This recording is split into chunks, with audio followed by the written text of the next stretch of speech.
Hello friend, welcome to my YouTube channel. आज का video ये है परियोजना विधि या प्रोजेक्ट मेथड के बारे में। प्रोजेक्ट मेथड परियोजना विधि ही एक ऐसी विधि है जिसका प्रयोग करके लगभग सभी विषयों की शिक्षा दी जा सकती है। विज्ञान की सभी शाखाओं के शिक्षण में तो यह विधि विशेषकर लाभदायक है, जिसमें प्रयोगात्मक एवं व्यवहारिक कार्य शामिल होते हैं। इस विधि के जन्मदाता सर विलियम किलपैट्रिक हैं। इन्होंने जॉन ड्यूई के प्रयोजनवाद से प्रभावित होकर इस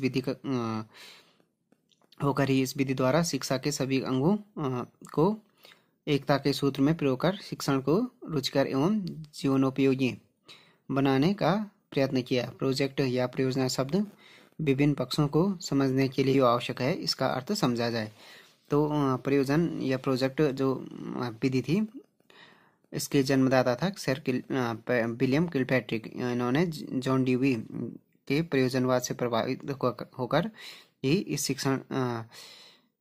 इस विधि द्वारा शिक्षा के सभी अंगों को एकता के सूत्र में प्रयोग कर शिक्षण को रुचिकर एवं जीवन के उपयोगी बनाने का प्रयत्न किया। तो इसकी परिभाषा है, फर्स्ट हो गया किलपैट्रिक के अनुसार प्रोजेक्ट विधि की परिभाषा। प्रोजेक्ट वह उद्देश्यपूर्ण कार्य है जिसे लगन के साथ सामाजिक वातावरण में किया जाता है। उसके बाद हो गया स्टीवेंस के अनुसार प्रोजेक्ट एक समस्या मूलक कार्य है जिसे स्वाभाविक परिस्थिति में पूर्ण किया जाता है।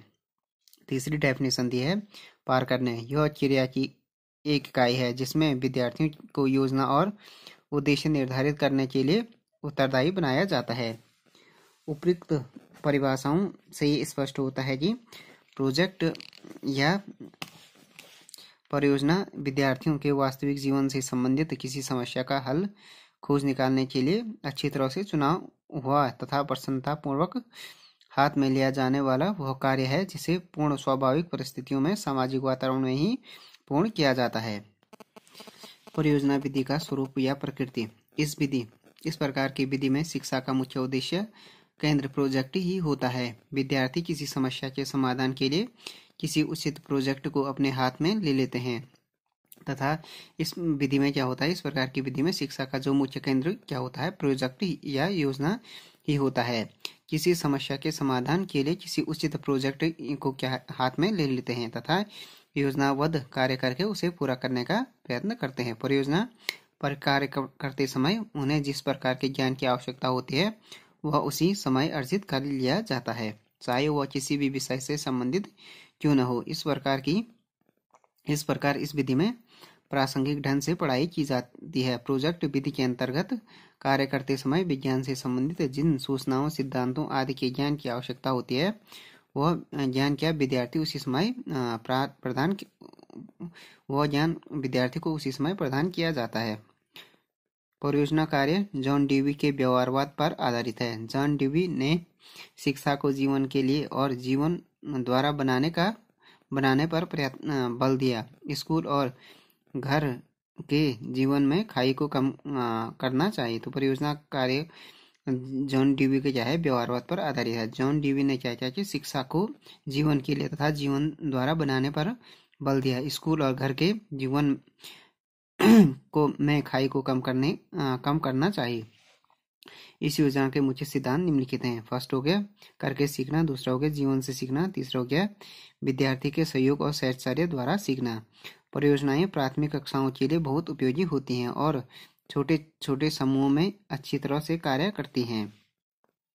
उसके बाद हो गया परियोजना के पद। किसी भी परियोजना के संचालन के लिए या उसे चालू करने के लिए एक निश्चित क्रम के अनुसार निम्नलिखित पदों का अनुसरण करना चाहिए। फर्स्ट हो गया परिस्थिति प्रदान करना।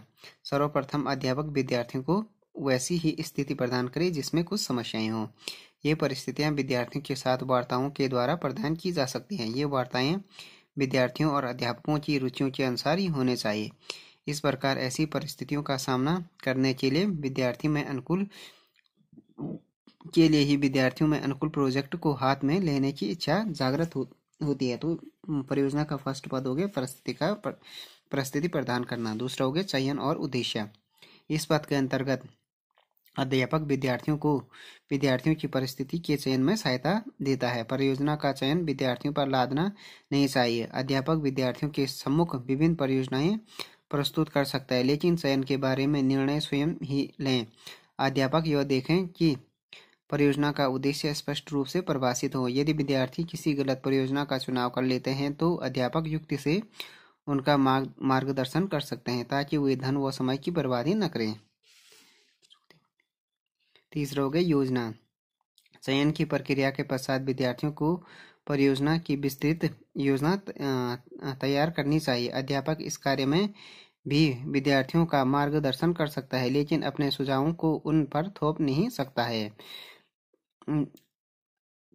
अध्यापक अपने मन ही मन 2-3 योजनाएं तैयार कर लें और विद्यार्थियों को मार्गदर्शन दें। प्रत्येक विद्यार्थी को बहस में भाग लेने के लिए प्रोत्साहित करना चाहिए। प्रत्येक विद्यार्थी योजना को ठीक ढंग से कॉपी में नोट कर लें। योजना में सभी विद्यार्थियों में कार्य को विभाजित किया जाना चाहिए ताकि सभी विद्यार्थी परियोजना के कार्यों में अपना अपना योगदान दे सकें। इससे विद्यार्थियों में सहकारिता का विकास होता है। तीसरा हो गया। चौथा हो गया कार्यान्वित करना। योजना बना लेने के पश्चात उसे लागू करना बहुत ही जिम्मेदारी का काम होता है। अध्यापक को विद्यार्थियों की उन रुचियों और योग्यताओं के अनुसार कार्य बांट देना चाहिए। परियोजना को कार्यान्वित करने के लिए अपना सक्रिय योगदान देना चाहिए। विद्यार्थी की योग्यता तथा रुचि के अनुसार कार्य न बांटने से परियोजना का कोई लाभ नहीं।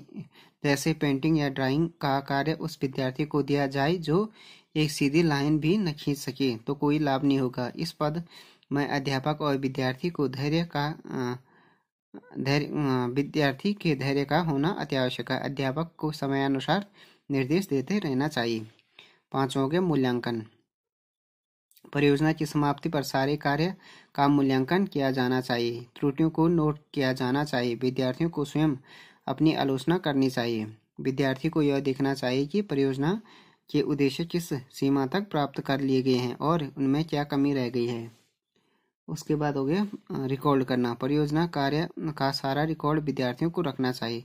रिकॉर्ड परियोजना के सभी पदों से संबंधित रखा जाना चाहिए। परियोजना की योजना उसे लागू करने से संबंधित नियम, उद्देश्यों तथा मूल्यांकन से संबंधित रिकॉर्ड रखा जाना चाहिए। इस रिकॉर्ड में विद्यार्थियों को दिए गए कार्य आदि भी शामिल हैं। इसी रिकॉर्ड में परियोजना के लिए प्रयोग की गई पुस्तकें, चार्ट, मॉडल आदि सम्मिलित किए जाने चाहिए। अच्छी परियोजना के गुण। अच्छी परियोजना के गुण। एक अच्छी परियोजना का सबसे पहला और आवश्यक गुण यह है कि वह परियोजना उद्देश्यपूर्ण एवं लाभदायक होनी चाहिए। दूसरा हो गया विद्यार्थियों को परियोजना कार्य की स्पष्टता होनी चाहिए। तीसरा हो गया परियोजना से प्राप्त किए अनुभव लाभकारी होने चाहिए। परियोजना कार्य अवश्य पूरा किया जाना चाहिए और आगामी ज्ञान प्राप्त करने के लिए परियोजना बच्चों को प्रोत्साहन दे। तीसरा हो गया। चौथा हो गया परियोजना वही अच्छी मानी जाती है जो विद्यार्थी क्रिया को प्रोत्साहित करती है और उन्हें उत्तरदायी बनाती है।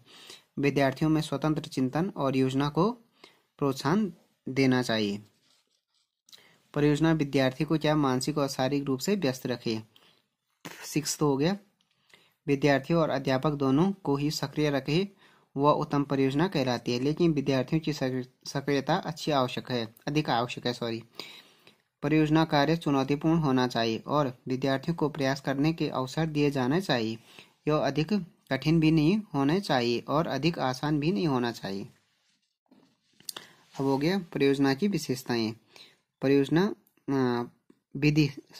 विधि की विशेषताएं। परियोजना विधि सीखने के लिए निम्नलिखित नियमों पर आधारित है। तैयारी का नियम। परियोजना विधि में विद्यार्थी सृजनात्मक कार्य सीखने के लिए तैयार रहते हैं। दूसरा हो गया अभ्यास का नियम। विद्यार्थी अभ्यास द्वारा बहुत कुछ सीखते हैं और विज्ञान शिक्षण के समय जब वे वास्तविक परिस्थितियों में कार्य करेंगे तो उनका अधिगम अधिक होगा।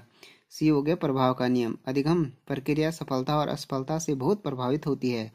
किसी भी अधिगम परिस्थिति में प्रसन्नता का प्रभाव कार्य करने और सीखने के लिए विद्यार्थी को प्रोत्साहित करता है। दूसरा हो गया ये तो हो गया एक। उसके बाद हो गया सेकंड पॉइंट हो गया परियोजना विधि को सामूहिक अंतःक्रिया और सहयोग को बढ़ावा मिलता है और समुदाय के हितों के बारे में चिंतन का विकास होता है। इस विधि को लोकतांत्रिक ढंग से सीखने की प्रक्रिया का विकास होता है। इससे विषय के साथ सहसंबंध ढूंढा जा सकता है। 5 हो गया, खोज के परिणाम स्वरूप प्रसन्नता का अनुभव होता है। इस विधि द्वारा समस्या के समाधान की चुनौती का अवसर मिलता है। इससे रचनात्मक और सृजनात्मक क्रियाओं को बढ़ावा मिलता है। मानसिक परिधि का विस्तार भी इस विधि से संभव है। परियोजना विधि के दोष। परियोजना विधि के क्या क्या दोष हैं? फर्स्ट हो गया, परियोजना विधि में परियोजना को पूरा करने में खर्च बहुत अधिक होता है।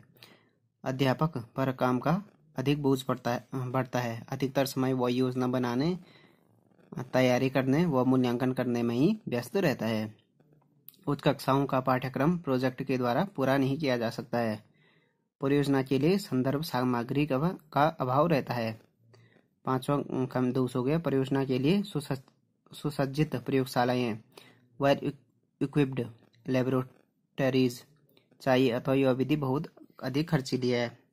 परियोजना कार्यों में कौशलों के अभ्यास के लिए अवसर प्रदान नहीं किए जाते। गणित और विज्ञान के लिए ये अभ्यास अति आवश्यक है। विज्ञान विषय में परियोजना कार्यों के लिए अध्यापक को सभी विषयों का ज्ञाता समझा जाता है और उनसे यह आशा की जाती है कि सभी विषयों में सहसंबंध स्थापित करके पढ़ाए। यह बहुत कठिन कार्य है। इस विधि में किसी भी प्रकरण का विस्तृत ज्ञान नहीं दिया जा सकता है, केवल प्रारंभिक ज्ञान ही दिया जा सकता है।